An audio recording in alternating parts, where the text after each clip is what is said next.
பஞ்ச சபைகளில் திருவாலங்காடு அப்படிங்கிற இடத்துல இருக்கிறது ரத்ன சபை. இந்த ரத்ன சபையில் சிவபெருமான் ஆனந்த தாண்டவம் ஆடினார். அந்த தாண்டவம் முடிஞ்ச உடனே சிவகணங்களெல்லாம் கூப்பிட்டு அவர் கேட்டாராம், இந்த தாண்டவம் ஆடும்போது ஒரு முக்கியமாக ஒரு சமாச்சாரம் நடந்தது, யாராவது பார்த்தேடா தெரியுமா அப்படின்னு. எல்லாம் ஒருத்தருக்கொத்தரம் மூஞ்சியை பார்த்துனதுக்கெல்லாம் ஒருத்தருக்கும் ஒன்றும் சொல்ல தெரியலையே, எங்களுக்கு என்ன நடந்ததுன்னு புரியலையே அப்படின்னு விட்டாலாம். அப்போ அவர் சொன்னாராம், உங்களுக்கெல்லாம் தெரியல இல்லையா, மயிலாப்பூர், அந்த மயிலாப்பூரில் இருக்கிற வள்ளுவன், அவன் ஒரு நூல் இழை பின்றவன், அவங்கிட்ட போய் கேளுங்கோ, அவன் சொல்லுவான், தறி நெய்யறவன், அவனை போய் கேளுங்கோ அப்படின்னாராம். சரின்னு சிவகணங்கள்லாம் புறப்பட்டு வள்ளுவனை பார்த்தாலாம். வள்ளுவனை பார்த்து கேட்டாலாம், இந்த மாதிரி சிவபெருமான் எங்கள்கிட்ட சொன்னார், உங்களை பார்க்க சொன்னார், உங்களுக்கு தெரியுமா அப்படின்னு.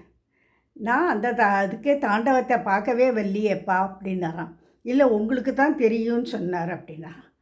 நான் சொல்கிறேன், நாவால் இழைநக்கும் ஏழை நான் அறிவேனா குழைநக்கும் பிஞ்சகந்தன் கூத்து அப்படின்னு சொன்னாராம்.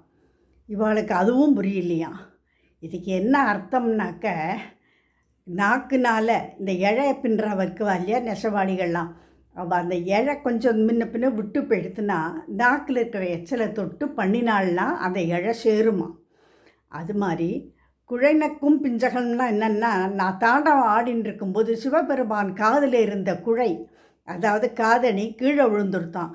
அதை யாருமே பார்க்காதவாறு சிவபெருமான் அதை நாக்கால் நக்கி எடுத்து காதில் போட்டுண்டாராம். இதை வள்ளுவன் சொன்னாராம். இது சொன்ன உடனே அதுக்கெல்லாம் ஒன்றும் புரியலையா. அப்புறமா அப்படி இப்படி கேட்டு தெரிஞ்சுட்டு எல்லாம் புரிஞ்சுட்டு தான், இதுதான் அந்த வள்ளுவன் சொன்னார் அப்படின்னாராம் சிவபெருமான்கிட்ட போய். பார்த்தேடா, இருந்த இடத்துல அவன் மனசை ஒருநிலைப்படுத்தி என்னையே யோஜனை பண்ணிட்டு இருந்தான். நான் என்னென்ன பண்ணுறனோ எல்லாம் அவனுக்கு மனக்கண்ணில் வந்துருத்து. நான் நாக்கால் நக்கி அந்த குழை எடுத்து என் காதில் போட்டதை அவன் தெரிஞ்சுட்டுருக்கான், அதனால தான் அப்படி சொன்னான் அப்படின்னாலாம். இது யார் தெரியுமா, பின்னாடி திருக்குறளை நமக்கு கொடுத்த திருவள்ளுவர் தான் அந்த வள்ளுவன், மயிலாப்பூரில் இருந்தவர். மனசை ஒருநிலைப்படுத்தினா எல்லாமே சாத்தியம், பகவானை பார்க்கலாம்.